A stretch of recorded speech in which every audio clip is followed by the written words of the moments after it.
Happy Monday Motivation with Erica and Bethany of Dale Carnegie Training of North Dakota and Northwest Minnesota.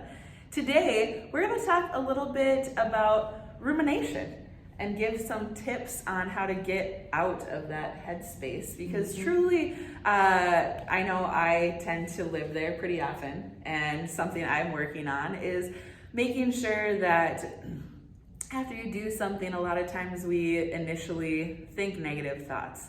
What could have we done better? Should have, would have, all of that kind of stuff.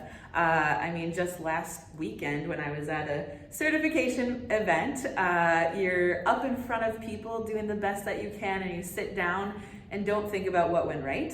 You think about all the things that could have gone better, or the things that we should have done to make it a better experience for other people. And so I think that a lot of us tend to think negatively about what we did or do, and it's important that we don't focus on that. So what tips do we have?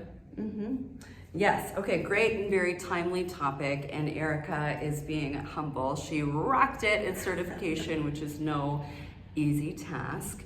And that's what's so interesting about rumination, is that often the expectations we have of ourselves are different than the expectations people have of us, and we create an image of ourselves, of who we want to be, right? For the world and for our personal lives. It doesn't matter. We're all human. When those expectations don't align of where we feel we should be and how we present ourselves, we tend to get stuck in this loop of rumination. And just a reminder, we say 16,000 words out loud per day, which does not include our inner dialogue. And we know that research says that that dialogue is often negative. So my first tip would be, we have to ask ourselves, why are we feeling like we're ruminating? What is the trigger for us? How did we not show up in a way that it is in alignment with our expectations for how we should? And what are the actual implications of that? And then, frankly, is it something worth ruminating about? And most often it's not. Dale Carnegie says to only give enough energy, right, to any given thing, event, or circumstance that it's actually worth. When we deteriorate ourselves, we're giving ourselves negative energy, and again, manifesting a version of ourselves we may not be quite as proud of, which can create this cycle that is difficult to break. One of my recent examples would be the Woman of the Year event, when I really don't ruminate as much anymore, and I did for quite a while after this event.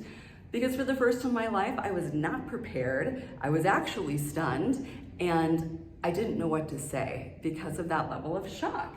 And I didn't recall what I said because I was so shocked, and I rewatched the video and thought, you know what? I'm human. We're all human. And there's a gift that we can give each other in acknowledging that, and that being part of the new expectation for how we present ourselves to the world. There's no such thing as a perfect person, right? And it's just, that's the truth. So if you're ruminating today about anything that is still on your mind, you're allowing yourself to think that over and over and over again, free yourself from that. Start over and just acknowledge that maybe you're presenting an example to the world that is just simply human. What else would you have to add? Something that has helped me is just having physical reminders, maybe a note on my desk to focus on the good, or just taking time at the end of the day to think back and not focus on what you could have done, but what went well. Yes.